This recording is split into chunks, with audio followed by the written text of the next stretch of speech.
Alright, let's get building. But first, what are we even talking about? You've seen them everywhere, those sleek, dark rectangles sitting silently on rooftops or standing in vast fields soaking up the sun. These are solar panels, and they are one of the coolest bits of kit we've invented. Think of them as sun catchers. They don't just catch sunlight for fun. They perform a kind of modern-day alchemy, turning pure light from our nearest star, which is a mind-boggling 93 million miles away, into the electricity that powers our lives.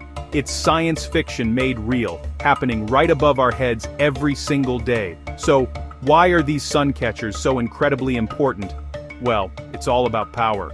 Not just the electrical kind, but the power to change how we live on this planet. For centuries, we've relied on burning things, coal, oil, and gas, to make our lights turn on and our gadgets charge. That process, as we all know, can get pretty messy for the environment. Solar panels offer a brilliantly clean alternative. They don't burn anything, they don't produce any nasty fumes, and they don't make a racket. They just sit there, quietly and cleanly doing their job, which is a truly elegant solution to a massive global problem. The beauty of solar power is its sheer abundance. The sun is a gigantic, free-to-use nuclear fusion reactor in the sky, and it bombards our planet with more energy in a single hour than all of humanity uses in an entire year. That's an absolutely staggering amount of power just waiting to be harnessed. Our challenge, the one we're tackling with these panels, is simply to get better and better at catching it. It's a grand engineering puzzle, and what I love about it is that the core principle is surprisingly simple, even if the manufacturing process is a masterclass in precision. It's about taking a fundamental force of nature and bending it to our will. Before we dive into the nitty-gritty of how they're made, let's just appreciate the concept. We are literally taking light, which is made of tiny packets of energy called photons, and converting it directly into a flow of electrons, which is what we call electricity. There are no moving parts, no turbines, no explosions. It's a solid-state process, happening at the atomic level. It's this silent, magical transformation that makes solar panels one of the most promising technologies for our future.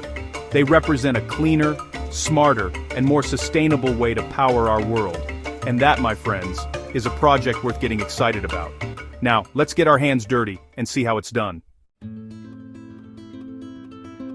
So, where does a high-tech solar panel begin its life? You might be picturing a futuristic lab with bubbling beakers, but the real starting point is much more down to earth. It starts with sand. Yes, that's right, the same stuff you find on a beach or in a desert. Specifically, we're after quartz sand, which is incredibly rich in a substance called silicon dioxide. Silicon is the second most abundant element in the Earth's crust, right after oxygen, so we have plenty of it. The first step in our epic build is to gather this sand and heat it up in a furnace to some seriously intense temperatures. We're talking over 2,000 degrees Celsius. This intense heating process is all about purification. We're trying to separate the silicon from the oxygen it's bonded with. By adding carbon to the mix in the furnace, we can coax the oxygen atoms to leave the silicon and latch onto the carbon instead, floating away as carbon dioxide gas. What we're left with is molten silicon, but it's still not quite pure enough for our purposes. This is what's known as metallurgical-grade silicon, which is about 99% pure. That sounds pretty good, but for a solar cell to work efficiently, we need to get even closer to perfection. We need to build something with almost no impurities. The next stage is a series of chemical purification processes designed to get us to what's called polysilicon, or electronic-grade silicon. This stuff is unbelievably pure, 99.9999% pure in fact. To give you some perspective, that's like finding only one wrong grain of sand in a pile of 1 million grains. This extreme purity is absolutely critical because any foreign atoms lurking within the silicon crystal structure can mess with the flow of electrons, which would make our finished solar cell much less effective. It's a painstaking process, but this level of precision is what separates a lump of rock from a piece of cutting-edge technology. Once we have our ultra-pure polysilicon, we melt it down again and grow it into a massive single crystal structure. This is often done by dipping a small seed crystal into the molten silicon and pulling it out very, very slowly, letting the atoms arrange themselves into a perfect, orderly lattice. The result is a huge cylindrical ingot of pure silicon, which looks like a giant grayish-black sausage. This perfect crystal is the foundation upon which our solar cell will be built. From here we use incredibly sharp diamond-bladed saws to slice this ingot into paper-thin discs called wafers. These shimmering, delicate wafers are the true starting point for our solar cell. Now we have our pristine silicon wafers, but a plain wafer won't do anything on its own. It's just a slice of very, very clean silicon. To turn it into a device that can generate electricity, we need to get clever with its chemistry. We need to create what's called a PN junction. This sounds complicated, but think of it like making a sandwich with two different special kinds of bread. We're going to dope the silicon, which is a fancy way of saying we're introducing tiny controlled amounts of other elements to change its electrical properties. It's a bit like adding a secret ingredient to our recipe. On one side of the wafer, we infuse an element like phosphorus. Phosphorus has one more electron in its outer shell than silicon does. When we bake it into the silicon lattice, these extra electrons are left without a home, free to move around. This creates the N-type or negative layer, because it has a surplus of negative charges, electrons. On the other side of the wafer we do the opposite. We introduce an element like boron, which has one fewer electron than silicon. This creates tiny holes in the crystal structure, which act like positive charges. This is our P-type, or positive layer. So now we have our sandwich a layer of N-type silicon on top of a layer of P-type silicon. Where these two layers meet, the PN junction is formed. This junction is the absolute heart of the solar cell. It creates a powerful built-in electric field. Think of it as a one-way street for electrons. The field acts as a barrier, preventing the free electrons from the N side from just wandering over to fill the holes on the P side. They're held in a state of tension, just waiting for a push. This invisible barrier is the secret sauce that makes the whole thing work.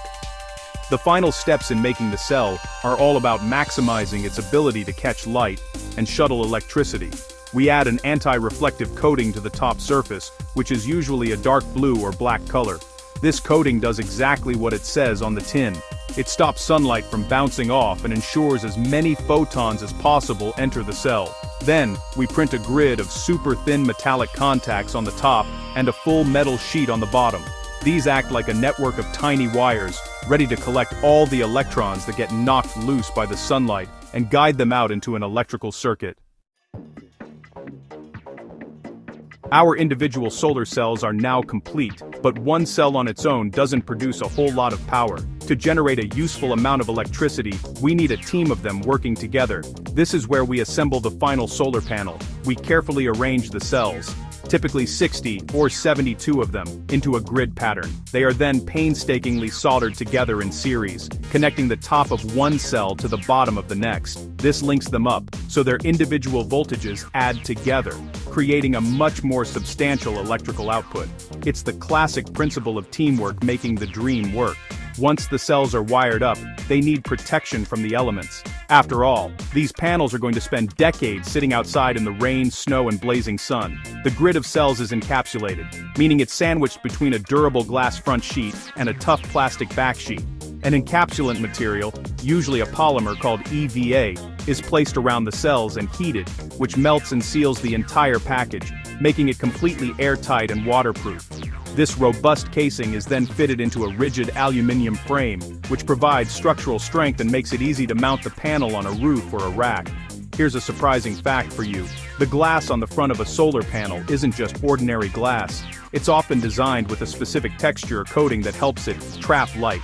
When sunlight comes in at a low angle, like in the early morning or late afternoon, the textured surface can cause the light to bounce internally within the glass. This gives the photons a second or even third chance to be absorbed by the silicon cells instead of just reflecting away. It's a clever bit of optical engineering that squeezes a few extra percentage points of efficiency out of the panel over the course of a day. So, we've gone from humble sand to a fully fledged power-generating solar panel. When sunlight hits our finished product, photons strike the silicon, knocking electrons free.